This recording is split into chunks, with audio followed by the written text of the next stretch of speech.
৩ মাস ধরে আলোচনার পর বাংলাদেশ থেকে আমদানি করা পণ্যের উপর ৩৫% শুল্ক নির্ধারণ করেছেন প্রেসিডেন্ট ডোনাল্ড ট্রাম্প। সামাজিক যোগাযোগ মাধ্যম ট্রুথ সোশ্যালে এই ঘোষণা দিয়েছেন তিনি। গত ৩ এপ্রিল বিশ্বের বিভিন্ন দেশের উপর পাল্টা শুল্ক আরোপ করেছিলেন ট্রাম্প। সে সময় বাংলাদেশি পণ্যের উপর ৩৭% শুল্ক আরোপ করা হয়েছিল।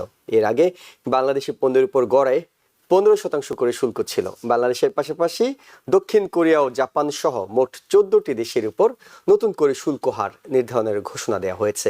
হোয়াইট হাউসের 90 দিনের শুল্ক বিরতির সময়সীমা 9 জুলাই শেষ হবার কথা, সেটি পিছিয়ে 1 আগস্ট নির্ধারণ করা হয়েছে। গাজায় যুদ্ধবিরতির প্রসঙ্গটি কিছুদিন ধরে আবারও জোরালোভাবে সামনে এসেছে। প্রেসিডেন্ট ডোনাল্ড ট্রাম্প ইসরায়েল ও প্যালেস্তাইনের মধ্যে 60 দিনের যুদ্ধবিরতি ঘোষণা করেন। তবে হামাস এক্ষেত্রে কিছু সংশোধনী আনার প্রস্তাব দিয়েছে। আর ইসরায়েলের প্রধানমন্ত্রী বেঞ্জামিন নেতানিয়াহু বলেছেন হামাসের কিছু দাবি ও গ্রহণযোগ্য। এই অবস্থায় আজ সোমবার ওয়াশিংটন ডিসিতে ট্রাম্পের সাথে নেতানিয়াহুর সাক্ষাৎ করার কথা আছে। বিভিন্ন স্থানীয় সংবাদ মাধ্যমের খবরে বলা হয়েছে ট্রাম্প চাইছেন যেন একটি চুক্তি হয়। গত শনিবার সাংবাদিকদের ট্রাম্প বলেন আগামী সপ্তাহে গাজার ব্যাপারে একটি চুক্তি হতে পারে। এদিকে ব্রিক্স শীর্ষ সম্মেলনের নেতারা ভবিষ্যৎ না ভেবে দেয়া প্রেসিডেন্ট ডোনাল্ড ট্রাম্পের শুল্ক আরোপ এবং এর সম্প্রতি ইরানে ইসরায়েল আমেরিকার যৌথ হামলার কড়া সমালোচনা করেছেন। রবিবার ব্রাজিলের অনুষ্ঠিত এই সম্মেলনে ইরানের পররাষ্ট্রমন্ত্রী আব্বাস আরাকচি হুঁশিয়ারি দিয়ে বলেছেন ইরানে হামলার জন্য যদি ইসরায়েলকে জবাবদিহিতার আওতায় না আনা হয় তবে পুরো অঞ্চল এবং তার বাইরেও এর পরিণাম ভোগ করতে হবে। আরাকচি বলেন আমাদের পারমাণবিক স্থাপনাগুলো লক্ষ্য করে আমেরিকা ও ইসরায়েলের হামলা পারমাণবিক অস্ত্র বিস্তার রোধ চুক্তি এনপিটি ও জাতিসংঘ নিরাপত্তা পরিষদের প্রস্তাব 2231 এর স্পষ্ট লঙ্ঘন। 2015 সালে ওই প্রস্তাবে সর্বসম্মতক্রমে ইরানের শান্তিপূর্ণ পারমাণবিক কর্মসূচির অনুমোদন দেওয়া হয়েছিল। পাল্টা প্রতিক্রিয়ায় প্রেসিডেন্ট ট্রাম্প বলেছেন যে কোনো দেশ যারা ব্রিক্সের আমেরিকা বিরোধী নীতির সঙ্গে নিজেকে যুক্ত করবে তাদের উপর অতিরিক্ত 10% শুল্ক আরোপ করা হবে। এই নীতির কোনো ব্যতিক্রম হবে না।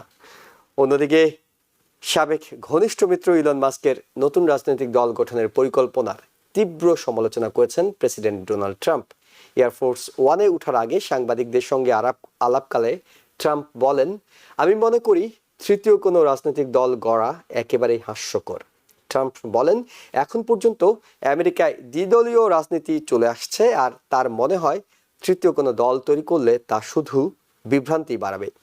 বাংলাদেশ প্রসঙ্গ সম্প্রতি বাংলাদেশের নির্বাচন বিষয়ে তরুণদের মধ্যে পরিচালিত একটি জরিপ প্রকাশ করেছে বেসরকারি সংস্থা সানেম ও অ্যাকশন এইড।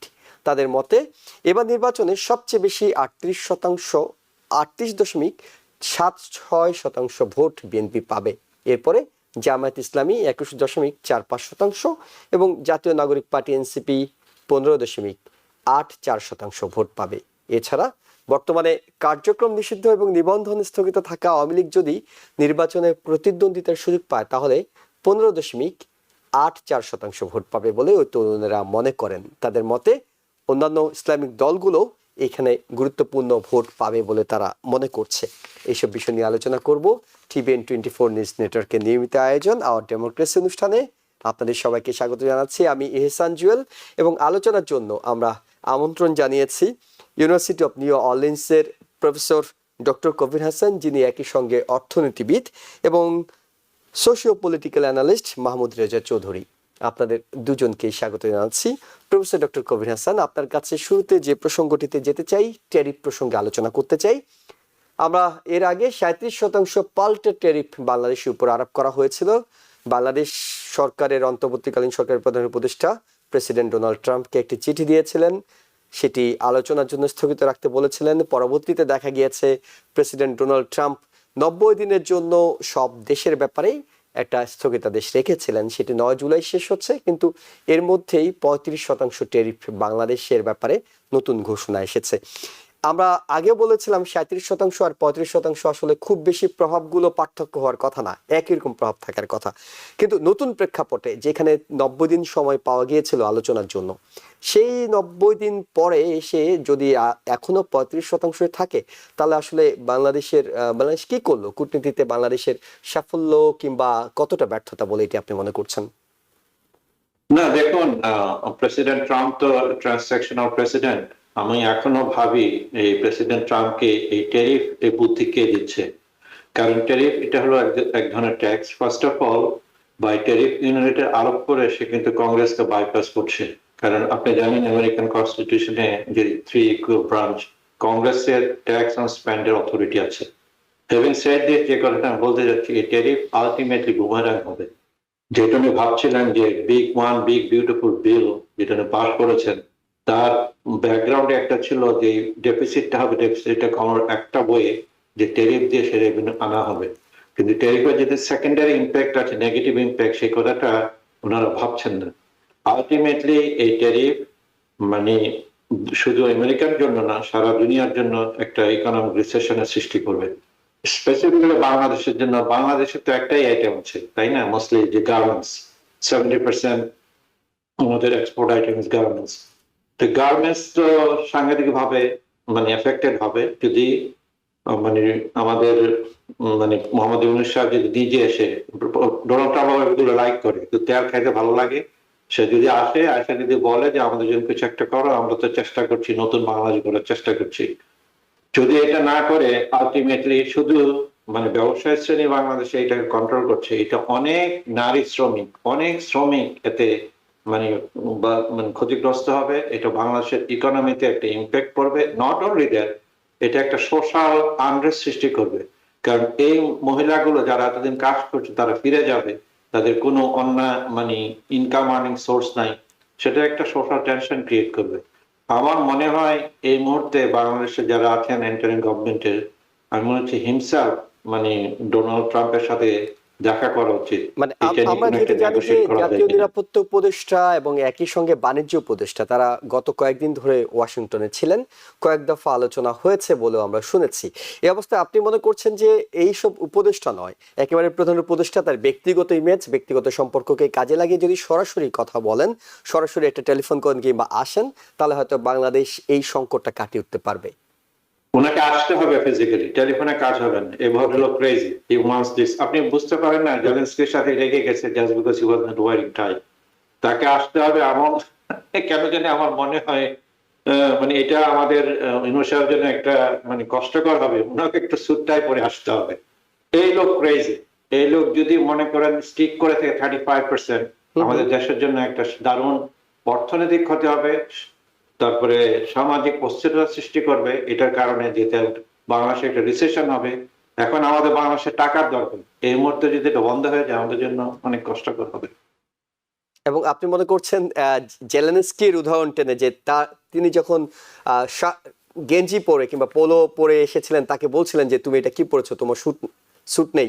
আপনি বলছেন যে ডক্টর মোহাম্মদ ইউনূস তার গ্রামীণ চেকের সেই পোশাক ফেলে দিয়ে স্যুট পরে আসতে হবে, এটি আমি অ্যাডভাইস করবো, স্ট্রংলি অ্যাডভাইস করবো, যে দেশের কারণে জি। আসে না অনেক সময় আমরা নীতি কম্প্রোমাইজ করছেন না। এই ভদ্রলোক এগুলো অপটিক্সকে খুব লাইক করে, এবং এই জিনিসটা অনেক সময় আমাদেরকে মানে হিকমার সাথে কাজ করতে হয়। সেটা আমি অ্যাডভাইস করবো। এটা প্রফেসর ইউনূসের উপর নির্ভর করবে। মাহমুদ রেজা চৌধুরী, আপনার কাছে জানতে চাই, এটা আসলে পুরো বিষয়টি কূটনীতি দিয়ে সমাধান করার কথা ছিল, কিন্তু প্রেসিডেন্ট ডোনাল্ড ট্রাম্পের ক্ষেত্রে তিনি তার মেজাজ মর্জি অনুযায়ী চলেন, সিদ্ধান্তগুলো অনেকটা সেভাবে নেন। বিবিসি কালকে দেখছিলাম যে ম্যাডম্যান থিওরি নামে একটা নতুন প্রেসিডেন্ট নিক্সনের সঙ্গে তুলনা করে তাকে নতুনভাবে তার যে আচরণগুলো সেগুলোর ব্যাখ্যা করছিলেন। আপনি কি মনে করেন, কূটনীতি দিয়ে বাংলাদেশ তো 3 মাস নিঃসন্দেহে চেষ্টা করার কথা যে প্রেসিডেন্ট ডোনাল্ড ট্রাম্প প্রশাসনকে ম্যানেজ করা, ভাই আমাদের আগে 15% ছিল, কেন তুমি 37% করছো, আমি তোমাকে জিরো ট্যারিফ করে দিচ্ছি, নানা ধরনের ওয়ে তো আছে। সমাধানটা আসলে কিভাবে হওয়া উচিত ছিল কিংবা কিভাবে হতে পারে? উচিত কি ছিল এটা তো বলে এখন লাভ নাই, কারণ আপনার বিড়াই অলরেডি কিল্ড। এখন ডোনাল্ড ট্রাম্প সাহেবের একটা মেন্টাল একটা সেট আপ আছে যে উনি আশা করেন যে ওনার সামনে মানুষ এসে নত হবে, ওনার কাছে অনুরোধ করবে, আকুতি মিনতি জানাবে, তারপর উনি ইচ্ছা করে রাজার কাছে যেমন প্রজা এসে ভিক্ষা চায়, তারপর প্রজা ভিক্ষা দেয়, প্রজাকে ভিক্ষা দেয় রাজা। তো ওটা ডোনাল্ড ট্রাম্পের একটা মানসিক রোগ। এটা উনি সবসময় করেছেন, কারণ ওনাকে আপনাকে দেখতে হবে উনি কিন্তু একজন পলিটিক্যাল পার্সন না, উনি একজন কর্পোরেট পার্সন। তো কর্পোরেশনে যেটা হয় আমেরিকাতে আপনারা দেখেছেন যে কেন বলা হয় এখানে ডেমোক্রেসি না, এটা কর্পোরেটক্রেসি চলে, কারণ ওখানেই যারা আমেরিকাকে চালাচ্ছে, আমেরিকার সোকল্ড ডেমোক্রেসিকে চালাচ্ছে এখানকার কিছু কর্পোরেটস বা কর্পোরেশনের আপনার লেজেন্ডরা অথবা রিচ এন্ড ফেমাস লোকরা। তো ডোনাল্ড ট্রাম্পের বাংলাদেশের উপর যে নতুন কর আরোপ করেছেন 37% বললেন, তাই না? 37 আগে ছিল, নতুন করে সেটি 35 করা হয়েছে। 35 করা হয়েছে। 2% difference is not a significant any difference. তবে বিষয়টা মাত্র তো করা হলো এবং এটা মনে হয় কার্যকরী করতে পারবেন অগাস্টের 1 তারিখ থেকে কার্যকরী করার কথা। অতএব এর ইম্প্যাক্টটা কি হবে, কনজিউমাররা এটাকে কিভাবে নিবে, এখানকার ইম্পোর্টাররা কিভাবে এটাকে সেটেল করবেন এবং আমাদের এক্সপোর্টাররা কিভাবে এটাকে সেটেল করবেন বা মিনিমাইজ করবেন, কারণ ব্যবসাতে তো সবসময় একটা আপস এন্ড ডাউন হয়, কোনো একটা সিগনিফিকেন্ট ফিগার অলওয়েজ কিন্তু স্ট্যান্ড করে না, সবসময় চেঞ্জ হয়, প্রফিট লস, লস প্রফিট। কিন্তু এটা একটা বড় প্রভাব ফেলে যারা আমদানিকারক, বিশেষ করে যাদের যে পণ্যগুলো এখনো জাহাজে আছে অর্থাৎ সমুদ্রে আছে, সেগুলো যখন এখানে এসে পৌঁছবে, এটি আসলে কোন হারে ট্যারিফ দিয়ে খালাস করা হবে সেগুলো নিয়ে অনেক ধরনের অনিশ্চয়তা তৈরি হয়। হ্যাঁ, তা তো অবশ্যই। তারপর যখন এটা কনজিউমার মার্কেটে যাবে, যে শার্টটা আপনি কিনলেন 20 টাকায় এতদিন, সেই শার্টটা যখন $40 হয়ে যাবে, তখন একটা কনজিউমার একটা ইফেক্ট হবে। তবে অনেক অ্যানালিস্টরা বলেন, আজকেও যেমন MSNBC তে যারা এসেছিলেন এই ডোনাল্ড ট্রাম্পের নতুন কর বিষয়ে আলোচনা করতে, তারা অনেকেই বলেছেন যে আসলে এটার ইম্প্যাক্টটা বোঝা যাবে হাউ দ্য কনজিউমার হেল্ডস ইট, কারণ ইম্পোর্টাররা তো আপনার ট্যাক্স দিবেনই, কিন্তু সেই ট্যাক্সটা তো তারা নিজের পকেট থেকে দেবেন না, সেটা তারা মার্কেট থেকে তুলে নেওয়ার চেষ্টা করবেন। এফেক্টিভ লাস্টে হবে কনজিউমাররা।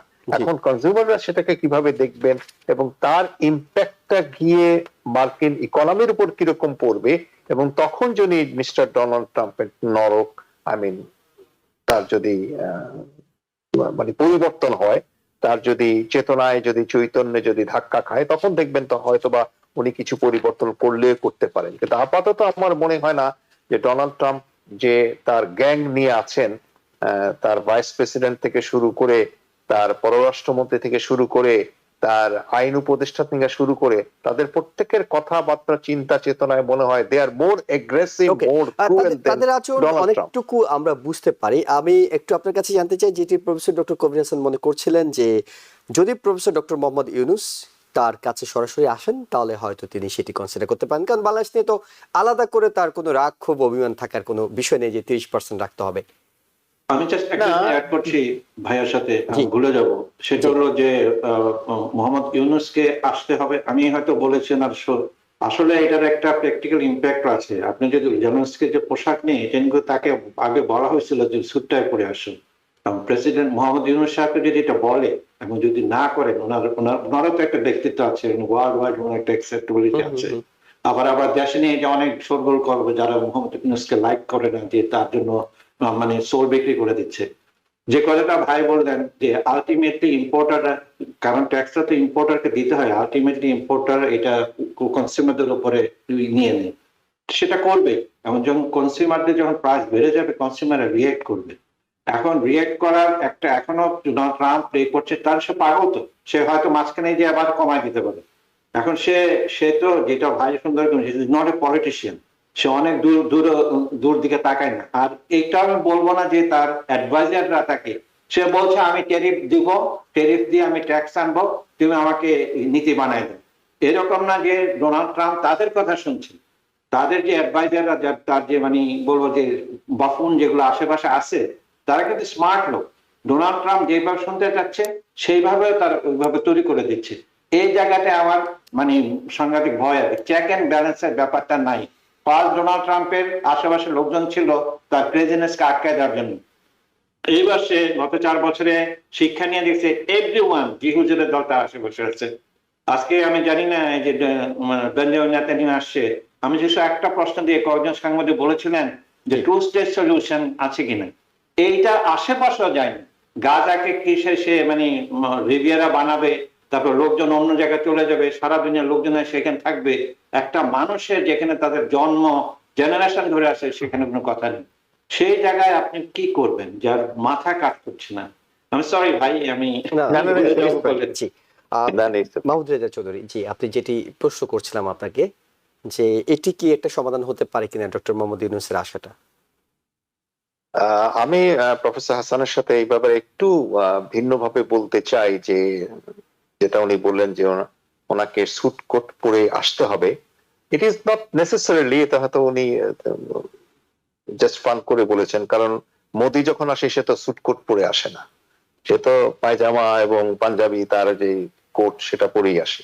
ইট ডিপেন্ড করে, একটা কথা আছে বাংলায় যেটা হচ্ছে পর্বত মোহাম্মদের কাছে যাবে না মোহাম্মদ পর্বতের কাছে আসবে। তো এখন ডিপেন্ড করবে এখানে যে পর্বতের রোলটা কে প্লে করে। আপাত দৃষ্টিতে মনে হচ্ছে যে ডোনাল্ড ট্রাম্প পর্বতের রোলটা প্লে করলেও করতে পারে, কিন্তু ডোনাল্ড ট্রাম্পের যদি একটু মাথায় বুদ্ধি আসে যে ডোনাল্ড আপনার প্রফেসর ইউনূস সাহেবের কিন্তু একটা ওয়ার্ল্ড ইমেজ আছে, একটা পরিচয় আছে, বিশ্ব রেকর্ডে তার একটা নাম আছে, অতএব তাকে হয়তো সে অন্য কোনো পোশাকে আশা করবে বা আসতে বলবে বলে আমার মনে হয় না। আমি ভুল হতেও পারি, আপনি কারেক্ট হতে পারেন, তো আমার সেটা মনে হয় না। আর যেটা হচ্ছে যে যদি ধরেন দেশের স্বার্থে যদি প্রয়োজন হয় আপনার প্রফেসর ইউনূস সাহেবের প্রেসিডেন্ট ডোনাল্ড ট্রাম্পের সাথে এসে দেখা করে, it is a vital issue আমাদের দেশের জন্য, এটা মস্ত বড় একটা ইস্যু আমাদের, যেটা আপনি আপনার বর্ণনায় বলেছেন যে অনেক লোকরা বেকার হয়ে যাবে, বিশেষ করে মহিলা কর্মীদের কাজ হারাবে। এইটাকে যদি উনি মাথায় রাখেন এবং সেটাকে মাথায় রেখে যদি উনি গুরুত্ব দেন, তবে আমার একটা মানে ধারণা বলতে পারেন, ভয় এবং শঙ্কা আছে, যেটা আজকে প্রথমেই জুয়েল বলেছেন যে এত মাস চলে গেছে, যখন মানে ধরেন 2-3 মাস গেছে যখন আলোচনা করেছিল প্রফেসর ইউনূস সাহেব আপনার ডোনাল্ড ট্রাম্পের সাথে, বিষয়টাকে কতটা গুরুত্ব সহকারে দেখেছিলেন যে এই বিষয়টা যেন না হয়, বা কতটা দূরদর্শিতা রেখেছিলেন, এ ব্যাপারে আমার সন্দেহ আছে। কারণ প্রফেসর ইউনূস সাহেবের মোটামুটি ওভারঅল পারফরমেন্সে এই গত 1 বছরে আমার ওনাকে খুব একটা বেশি দেশের ব্যাপারে আন্তরিক ভাবে আমাকে ড্রিভেন বলে মনে হয় না। আমি ভুল হতে পারি, আমার মনে হয় না, কারণ একজন দেশ নেতা বা তার যে ক্যারেক্টার দেশপ্রেমিক হিসেবে যেটা থাকা দরকার, যেটা নেলসন ম্যান্ডেলার মধ্যে আমরা দেখি, যেটা সিঙ্গাপুরের লি কুয়ানের মধ্যে আমরা দেখি, সেরকম ন্যাশনাল লিডার আমার কেন জানি ভাবতে অসুবিধা হয়। কিন্তু যদি তিনি হতেন তাহলে কিন্তু উনি অনেক আগেই বিষয়টাকে ধরে নিয়ে উনি যুক্তরাষ্ট্র সফর করতেন, বা যুক্তরাষ্ট্র উনি সফর করতে চাইলেই তো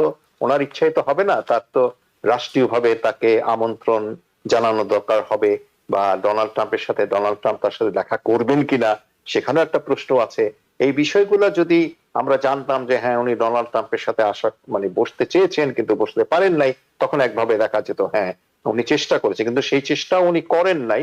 উনি যদি ধরে নেন যে আমিও ডোনাল্ড ট্রাম্পের চাইতে কম কিসে, তাহলে সেটা ভুল করা হবে।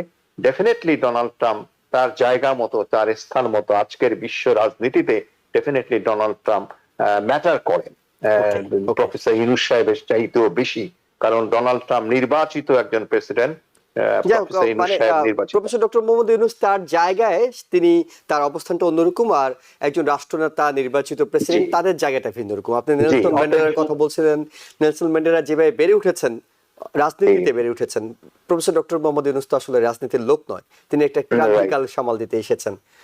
তো আমি আরেকটা জিনিস অ্যাড করতে চাচ্ছি, ইন্ডিয়ার যে কম্পারিজনটা, ইন্ডিয়ার সাথে ইন্ডিয়া তো 1-to-1, তারা বাডিজ, তাই না, big economy, second largest economy close to the United states.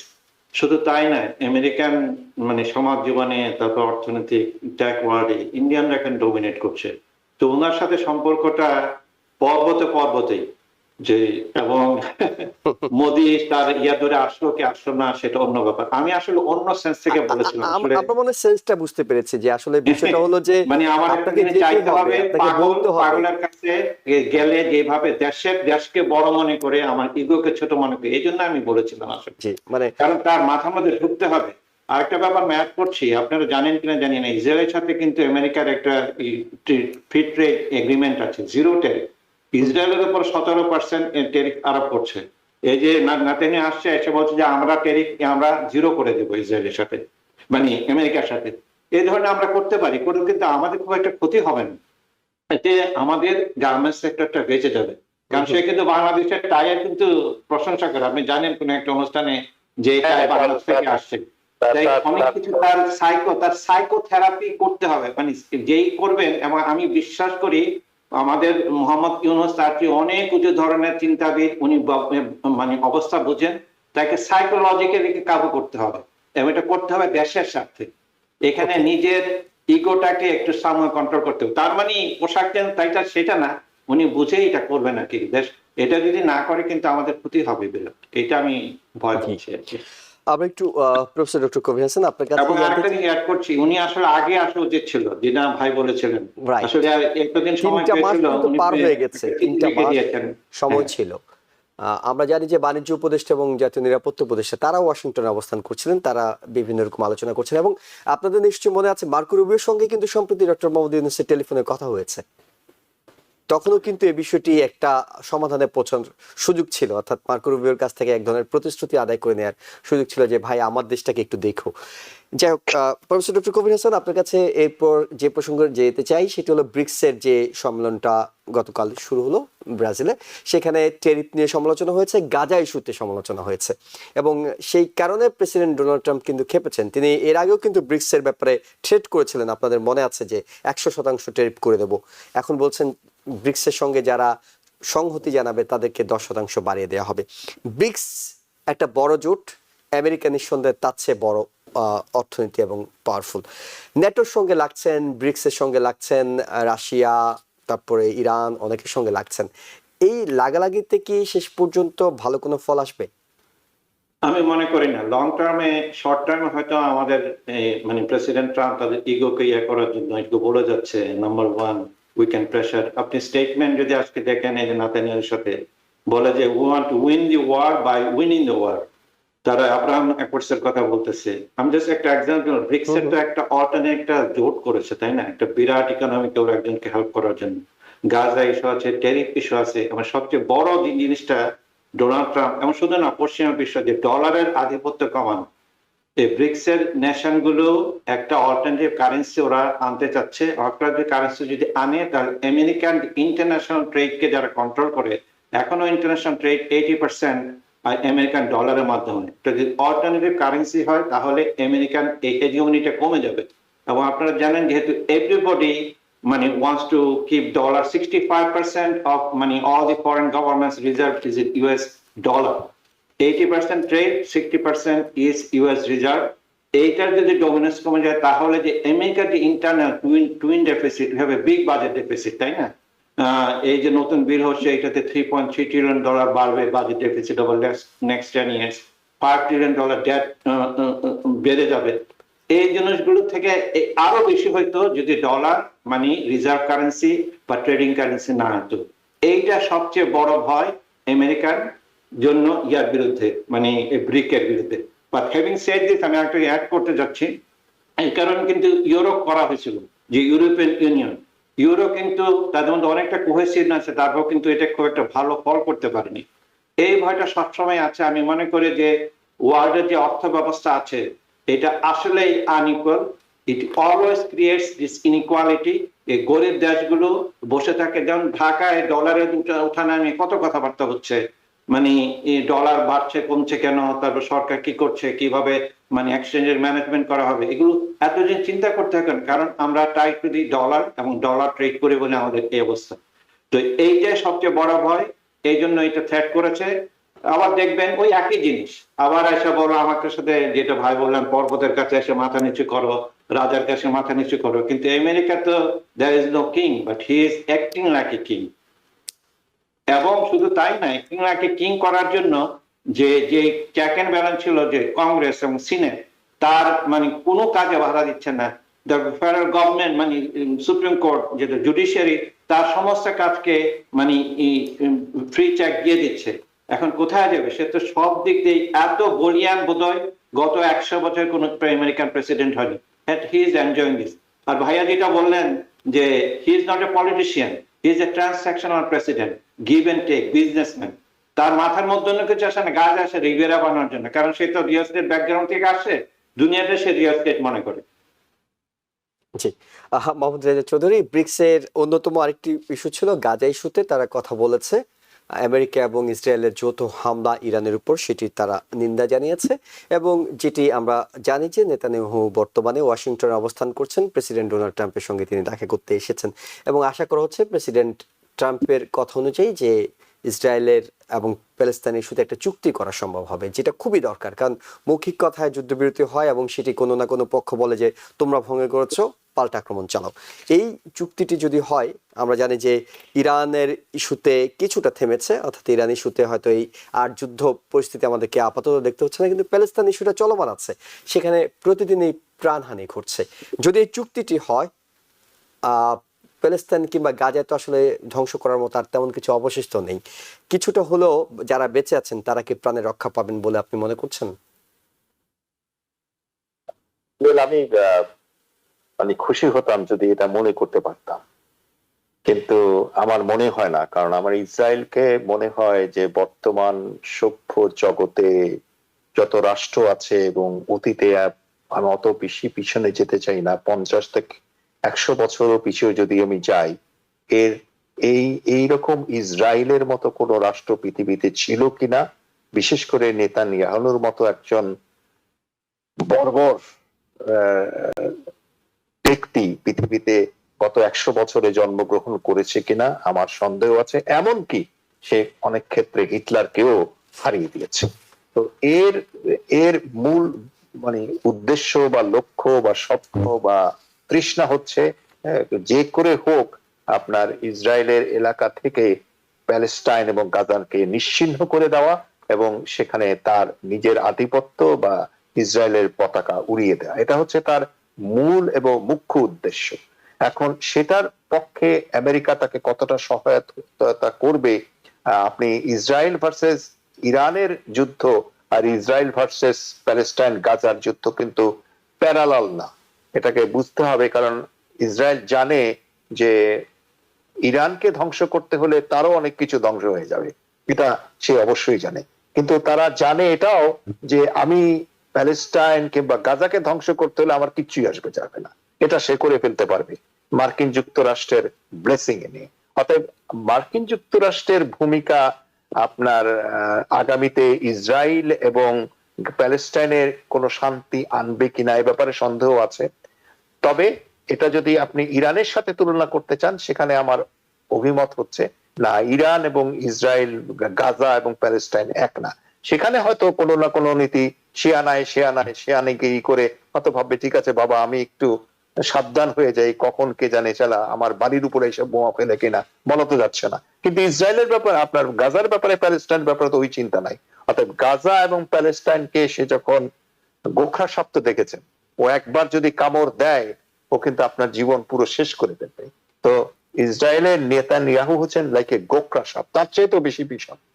অতএব সে চাবে এই সুযোগে যদি পারে তার সমস্ত শক্তি প্রয়োগ করে গাজা এবং প্যালেস্টাইনকে নিশ্চিহ্ন করে দিতে, যদি না কোন রকম একটা সমঝোতা তৈরি হয়, তথাকথিত সিজফায়ার যদি হয়, সেটা হবে খুব সংক্ষিপ্ত সময়ের জন্য। সেখানে গাজার মানুষের বা প্যালেস্টাইনের মানুষের আমার মনে হয় না খুব উপকার হবে। যত রকম উপকার হয় সেটা হবে ইসরায়েলের, এবং সেটার পক্ষেই মার্কিন যুক্তরাষ্ট্রের বর্তমান প্রশাসন, আপনার বর্তমান যে কংগ্রেস এবং বর্তমান যে সিনেট, এরা সবাই এক বাক্যে দাঁড়িয়ে আছে নেতানিয়াহুর পিছে। নেতানিয়াহুর জন্য আমরা জি professor doctor Kabir Hasan. Actually আমি টিভি দেখা বন্ধ করে দিছি, আমি আর এটা নিতে পারছি না যেভাবে নেতানিয়াহু ইসরায়েলিরা বর্বরতা চালাচ্ছে প্যালেস্টাইনের উপরে। এবং শুধু তাই না, এই যে নাকবার কথা বলে 1948 থেকে, এইটা কিন্তু সেকেন্ড থার্ড টাইম। তোমরা বলে এই জায়গা খালি করবো, এখানে বম্বিং করা হবে, অন্য জায়গায় যাচ্ছে। আনরাকে বাদ করে দিল কারণ তারা নাকি ওদেরকে সাহায্য করছে। ঠিক আছে, আমেরিকান ইসরায়েলি গ্রুপ নিয়ে ওরা মানে এখন ত্রাণ বিতরণ করছে, ত্রাণ পাচ্ছে না, ওইখানে লাইনে দাঁড়িয়েছে, গুলি করে মারছে, 600+ লোকজনকে মারা যাচ্ছে। ভাইরে বলেছেন এত বর্বর আমি তো আমার লাইফ টাইমে দেখিনি, হিস্ট্রি যদি পড়েন গত 100 বছর এটা হয়নি। এখন যে জিনিসটা আমি মনে করছি আসলে নেতানিয়াহু আসার এটা একটা কারণ সে বলতেছে লেটস ফিনিশ দি জব, মানে ওরা ইরানকে আবারও আঘাত করতে চাবে, কিন্তু ভয়ও আছে কারণ ইরান 91 টাইমস বিগার দেন ইসরায়েল। তারা এমনি ইয়ে করবে, ছেড়ে দেবে না। ইরানের কিন্তু কখনোই ওরা পরাধীন ছিল না, তাদেরও একটা জাতিসত্তা, একটা বোধ আছে। তারা মনে করেছে রেজিম চেঞ্জ করতে পারবে, সেটা পারবে। এখন ইরানের জনগণ এক হয়ে গেছে, তো এটা কিন্তু 1 to 1 না। আমি যেটা ভয় পাচ্ছি যে কিছুদিনের মধ্যে হয়তো, যে আপনি জানেন যে গোলান হাইট দিয়ে দিছিল যখন ফার্স্ট ডোনাল্ড ট্রাম্প আসছিল, এখন ওরা বোধহয় ওয়েস্ট ব্যাংক অ্যানেক্সেশন করার মানে গ্রিন সিগন্যাল দিয়ে দিবে, সেই ভয়টা আমরা পাচ্ছি। কারণ ইসরায়েল কখনো টু স্টেট সলিউশন চায় না। টু স্টেট সলিউশন যদি হতো তাহলে ইসরায়েলের সিকিউরিটি থাকে। ইসরায়েল এই জিনিসটা বারবার ওভারলুক করে যাচ্ছে, তাদের সিকিউরিটি নির্ভর করছে প্যালেস্টাইনে তাদের নিজস্ব ভূমি দেওয়া। তাহলে আরব কান্ট্রিগুলো সবার সাথে একটা সম্পর্ক তৈরি করবে, তাদের আর যুদ্ধ করতে হবে না। কিন্তু ইসরায়েল মনে করে বিগার, আজকেও ডোনাল্ড ট্রাম্প কিন্তু ইজ নট এ রিলিজিয়াস জিউ, সে আবার বাইবেল থেকে কোট করছে। মানে he is playing all way, he is lying. আপনি যদি তার ইয়েটা পড়েন, এই যে বেবিদেরকে বিহেড করা হয়েছে, ইসরায়েলি তাদের নিজস্ব ইসরায়েলি মিডিয়াম থেকে মানে মানে ইন্ডিপেন্ডেন্ট মিডিয়া যদি পড়েন, ইসরায়েলের যে 1200 লোকের মধ্যে মেজরিটি মারা গেছে ইসরায়েলি সোলজারদের হাতে।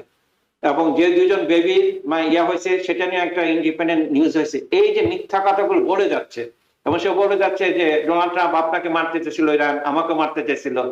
এই যে প্লে করতেছেন, আমেরিকান মানুষ যেগুলো খাচ্ছে, এটা আস্তে আস্তে কমতেছে।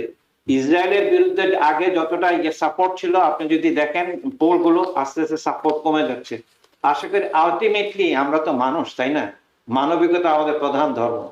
এটা যে যাকেই অন্যায় করুক, জুলুম করুক, এটা কিন্তু মানবিকতার দৃষ্টিতে ঠিক না। আল্লাহ তাআলাও এটাকে সহ্য করবেন না। জি। মানে আমার মনে হচ্ছে যে ওরা আসলে চাচ্ছে প্যালেস্টাইনকে নিশ্চিহ্ন করে দিতে, ভাই যেটা বলেছেন, আর তেমনি সবকিছু জবল করে মানে ইসরায়েলে অংশ করতে যাচ্ছে। এটা আলটিমেটলি এই এই এই এলাকায় যেটা শান্তির কথা বলে ডোনাল্ড ট্রাম্প, এটাকে আরো অশান্তির দিকে নিয়ে যাবে যদি এটা করে আর কি। আমরা ছোট্ট একটা বিরতি নিচ্ছি, বিরতি থেকে ফিরে আমরা আবারও এসব বিষয় নিয়ে আলোচনা করব। দর্শক আমাদের সঙ্গে থাকুন। আবার স্বাগত পাওয়ার ডেমোক্রেসি অনুষ্ঠানে। আমাদের সাথে আছেন প্রফেসর ডক্টর কবির হাসান এবং মাহমুদ রেজা চৌধুরী। আপনাদের দুজনকে আবারও স্বাগত জানাচ্ছি। মাহমুদ রেজা চৌধুরী, আপনার কাছে যে বিষয়টি জানতে চাই বাংলাদেশ প্রসঙ্গে। আমরা সাধারণত আমেরিকাতে বিভিন্ন ইস্যুতে জরিপ করতে দেখি, বাংলাদেশে জরিপ খুব একটা হয় না। সম্প্রতি সানেম এবং অ্যাকশনএইড তারা একটি জরিপ করেছে 15 থেকে 35 বছর বয়সী তরুণদের মধ্যে। তারা জরিপটি করেছে যে আগামী সংসদে নির্বাচনে কোন দল ক্ষমতা যেতে পারবে বলে তরুণরা মনে করছে। সম্ভবতই এনসিপি কিংবা ছাত্রদের সংগঠনের ব্যাপারে আমি আরেকটু বেশি ভালো ফলাফল আশা করেছিলাম যেহেতু তরুণদের মধ্যে, কিন্তু সেখানেও দেখতে পাচ্ছি যে বিএনপির পক্ষেই প্রায় 38% তরুণরা মতামত দিচ্ছে যে তারা ক্ষমতায় যাবে বলে তারা মনে করছে। তবে আমার কাছে কিছুটা বিস্ময়কর লাগছে, সেটা হলো যে 21% তরুণ মনে করে জামাত ইসলামী ক্ষমতা যেতে পারে এবং 15% মাত্র বলছে যে এনসিপি ক্ষমতা যেতে পারে। এই জরিপটি নিয়ে আপনার একটু বিশ্লেষণ শুনবো। ধন্যবাদ জুয়েল। আজকে কিছুক্ষণ আগেও এরকম একটা প্রোগ্রামে আমি কথা বলেছিলাম, এই জরিপ নিয়ে প্রশ্নটা ছিল। প্রথমত জরিপ করার একটা পদ্ধতি আছে, কোন পদ্ধতিতে জরিপটা করা হলো সে সম্পর্কে আমার কোনো আইডিয়া নাই। আমি জানি না আপনি জানেন কিনা যে জরিপ করার পদ্ধতিটা, মেথোডোলজি যেটাকে আমরা বলি, সেটা কিছু।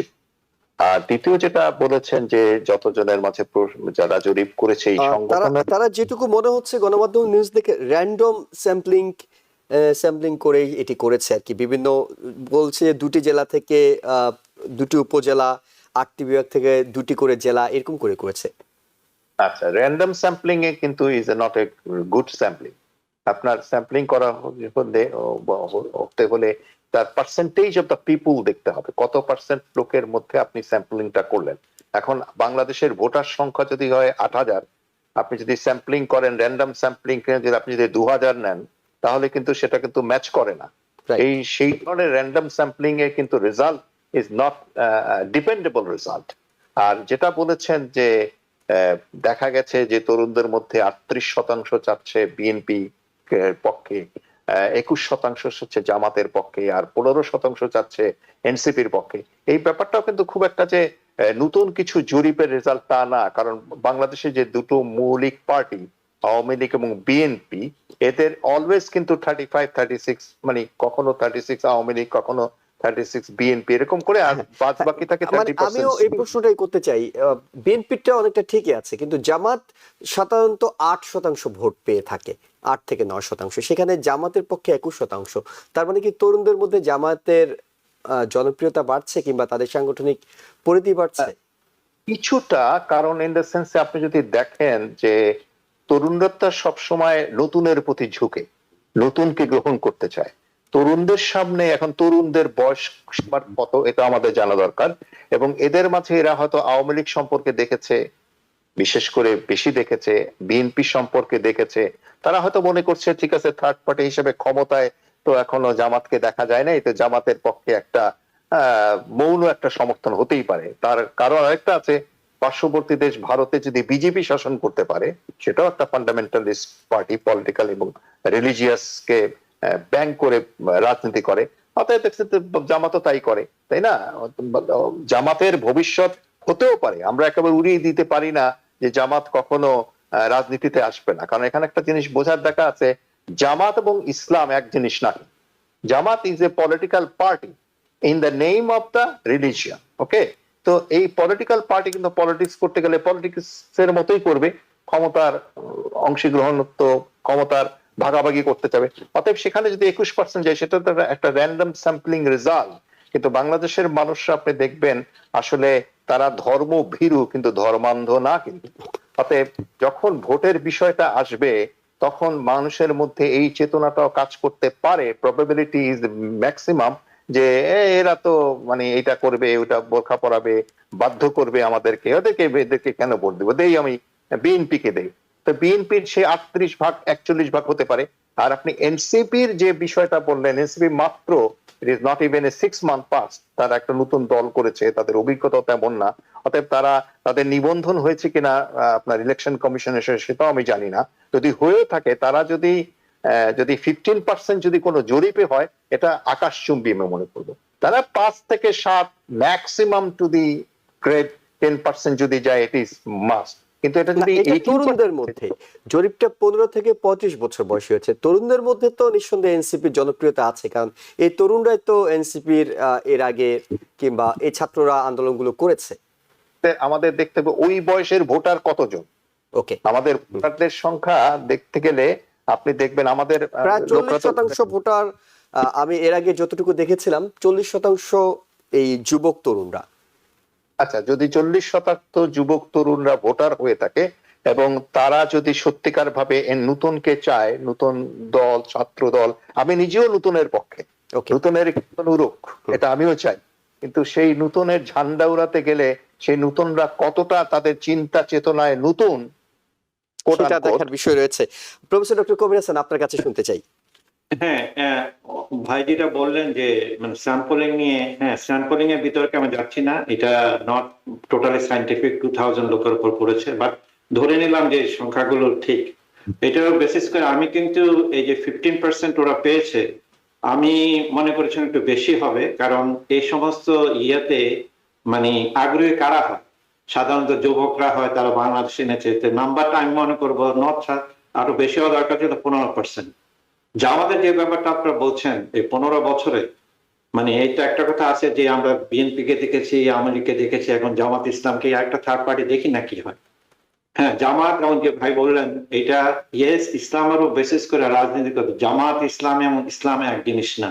কিন্তু বাংলাদেশের ধর্মভীরু মানুষ, জামাতের কিন্তু একটা বিরাট প্ল্যাটফর্ম আছে। আপনি যে অর্গানাইজেশন লেভেলে দেখেন, এনিওয়ার ইন বাংলাদেশ আপনি যান, মানে তারা তো একটা আদর্শের জন্য ইয়ে করে, তাই না? এবং সেই প্রত্যেকটা এবং থানা লেভেলে, ইউনিট লেভেলে ওদের মানে কোর সাপোর্টার আছে। যদি বাংলাদেশে যদি সঠিক নির্বাচন হয়, জামাত কিন্তু কম ভোট পাবে না, 8% যে নাম্বার গুলো আছে এটা হচ্ছে অনেক বেশি পাবে। আরেকটা ব্যাপার কিন্তু এখানে অ্যাড করছি, এই যে এনসিপি কিন্তু জামাতের বি টিম, এটা আমি আমার কাছ থেকে শুনে না, তারা কিন্তু আলটিমেটলি জামাতকেই ওরা মোবিলাইজ করবে। এনসিপি পুরা এই যে আন্দোলন করেছে, এর 90% লোকজন ব্যাকগ্রাউন্ড থেকে, সামনে থেকে ছাত্র শিবিরের লোক করেছে। এখন বিএনপি এমন অন্যরা এসে হয়তো তার মানে তার সুপর মানে তার ফল ভোগ করতে যাচ্ছে, যা আমরা তো আনলাম, আসলে তারা কিছুই করেনি। এই ব্যাপারটাকে আপনি ইয়ে রাখবেন। আরেকটা ব্যাপার আপনাকে বলছি, যে তরুণ সমাজের কথা বলছেন, ভাই বলতে পারবেন, আমি জানি না পাকিস্তান কতটা, আমি তো দেখিনি। পাকিস্তানিরা যেভাবে আমাদেরকে শোষণ করতো, প্রত্যেকটা জায়গায় ওয়েস্ট পাকিস্তানের হ্যাডে বসে থাকতো, আমরা একটা সাইমেন্টার সিটিতে। একই জিনিস বাংলাদেশে ঘটছে, বড় বড় কর্পোরেট হাউস যেখানে যান না কেন, ইন্ডিয়ানরা এসে বসে আছে, বাংলাদেশের লোকজন যারা ইয়াং তারা তাদেরকে সেকেন্ড সিটিজেন মনে করছে, যেটা পাকিস্তানে হয়েছিল এটা তারা ফিল করে। এই জন্য তাদের মধ্যে এগেনস্ট ইন্ডিয়ান একটা ইয়ে আছে, ওদের এগেনস্ট ইন্ডিয়ান। এবং যে কথাটা বললেন বিজেপি এবং ওইটাকে বলতে তাহলে অল্টারনেটিভ জামাত ইসলাম দেখি না আমরা ক্ষমতা দিয়ে। কিন্তু আমি একটা কনক্লুশন ড্র করছি, Jamaat Islam is not ready to take power. আমি চাই জামাত ইসলাম একটা স্ট্রং অপোজিশনে থাকুক, যাতে একটা মরা ফিল্টার হিসাবে কাজ করতে পারে। অন দি অ্যাভারেজটা আপনি বলতে পারেন যে আমাদের যতটা হিস্ট্রি থাক না কেন বাংলাদেশে, তারা অ্যাটলিস্ট গ্রিন পার্টি, তাদের দলের মধ্যে ডেমোক্রেসির চর্চা হয়, যেটা বিএনপিতে হয় না, আওয়ামী লীগে হয় না। তো ওদের কাছ থেকে আমাদের কিছু শেখার আছে। হয় না, তারা স্বাধীনতার যুদ্ধে তাদের ইয়ে আছে, মানে কন্ট্রোভার্সিয়াল রোল আছে, সেটা মানলাম। কিন্তু 95% যারা জামাত ইসলাম করে এখন, তাদের স্বাধীনতা দেখেনি। তারা তো বাংলাদেশের সন্তান, মরলে বাংলাদেশের জন্য মরল। আমি আরেকটা জিনিস আপনাকে বলি, বাংলাদেশের বিয়ের মার্কেটে যদি যান, আপনি যেই দলেরও হোক না কেন, জামাই খোঁজার জন্য আপনার মেয়ে যদি থাকে, তাহলে শিবিরের ছেলে খোঁজেন। কারণ কি জানেন? তারা জানে যে ছেলেটা অন দি অ্যাভারেজ মানে character was better then the others. আমি জাস্ট, এটা হয়তো ফানি মনে হতে পারে, বাট এটা সত্যি।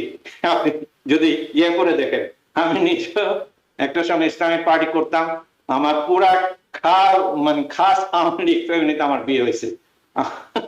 আমি যখন বিয়ে করে যাই, ওদের লেখা ছিল এখানে জামাত শিবিরের প্রবেশ নিষিদ্ধ। তা আমি জাস্ট একটা বাংলাদেশে ভাবি, ভাই আমার শ্বশুরের কারণে আমার বিয়ে হয়েছে, ডাই আওয়ামী লীগ। আমি কিন্তু পুরো সারাটা জীবনে আনটাই আমি যতটা আমি করেছি আর কি। আমি জাস্ট একটা এক্সাম্পল দিলাম। চরিত্রের কথা বলেন, সরলতার কথা বলেন, এবং করাপশন ফ্রি একটা জিনিসের কথা বলেন, জামাত ইসলাম লব অন দি অ্যাভারেজ। আপনি ফরগেট অ্যাবাউট আপনার ইডিওলজি, আপনি মিশে দেখেন, তারা আপনার সাহায্যে সবচেয়ে আগে আসবে। বাংলাদেশের যে ইকোনমিক ইনফ্রাস্ট্রাকচার, অনেকটা জামাত ইসলাম লোকজন তারা অর্গানাইজেশন ডেভেলপ করছে, এগুলোতে কাজ দেয় লোকজনদেরকে। এই জিনিসগুলো আপনার মনে রাখতে হবে। আলটিমেটলি অর্থনীতি ম্যাটার করে। আমরা হয়তো মাহমুদ রেজা চৌধুরী আপনাকে একটু সময় দিতে পারতাম, কিন্তু আমাদের সময় শেষ হয়ে গেছে। দর্শক, আপনারা যারা সাথে ছিলেন সবাইকে ধন্যবাদ জানাচ্ছি, আমাদের দুই আমন্ত্রিত অতিথিকেও ধন্যবাদ জানাচ্ছি। এবং মোহাম্মদ ভাইকে একটু বলেন, একটু বলার জন্য বলতে চাচ্ছেন, বলেন। জি, আপনি কি মাহমুদ রেজা চৌধুরী, আপনি কি কিছু যোগ করতে চান? আমরা সর্বোচ্চ 30 সেকেন্ড থেকে 40 সেকেন্ড নিতে পারবো। আমি যোগ করতে চাই একটাই, সেই বিখ্যাত আমাদের গীতিকার মনিরুজ্জামানের লেখা আলাউদ্দিন আলীর শুরু করা গানটা, যেটা একটু আগে প্রফেসর কবির বললেন, প্রথম বাংলাদেশ আমার, শেষ বাংলাদেশ, জীবন বাংলাদেশ আমার, মরণ বাংলাদেশ। থ্যাংক ইউ, অসংখ্য ধন্যবাদ আপনাদের দুজনকে। আমরা বাংলাদেশ নিয়ে ভাবি, অনেক দূরে বসে আমরা বাংলাদেশ নিয়ে কথা বলি, আলোচনা করি, কারণ দিন শেষে বাংলাদেশ সঠিক পথে থাকুক, বাংলাদেশ সঠিক কাজগুলো করুক, বাংলাদেশের মানুষ ভালো থাকুক, এটাই আমাদের প্রত্যাশা থাকে বলেই এই 13,000 কিলোমিটার দূর থেকে 8,000 মাইল দূর থেকে আমরা হয়তো বাংলাদেশ নিয়ে আলোচনা করি। এবং আমাদের অতিথিদেরকে আরেকবার ধন্যবাদ জানাচ্ছি, দর্শকদেরকে ধন্যবাদ জানাচ্ছি, জানিয়ে শেষ করছি আজকের মতো। ভালো থাকবেন। TBN 24 টেলিভিশন দেখতে আজই কল করুন 7187776556। লগ ইন করুন www.totalcablebd.com। নিউ ইয়র্ক থেকে সম্প্রচারিত TBN 24 টেলিভিশন বিশ্বজুড়ে বাঙালির কণ্ঠস্বর।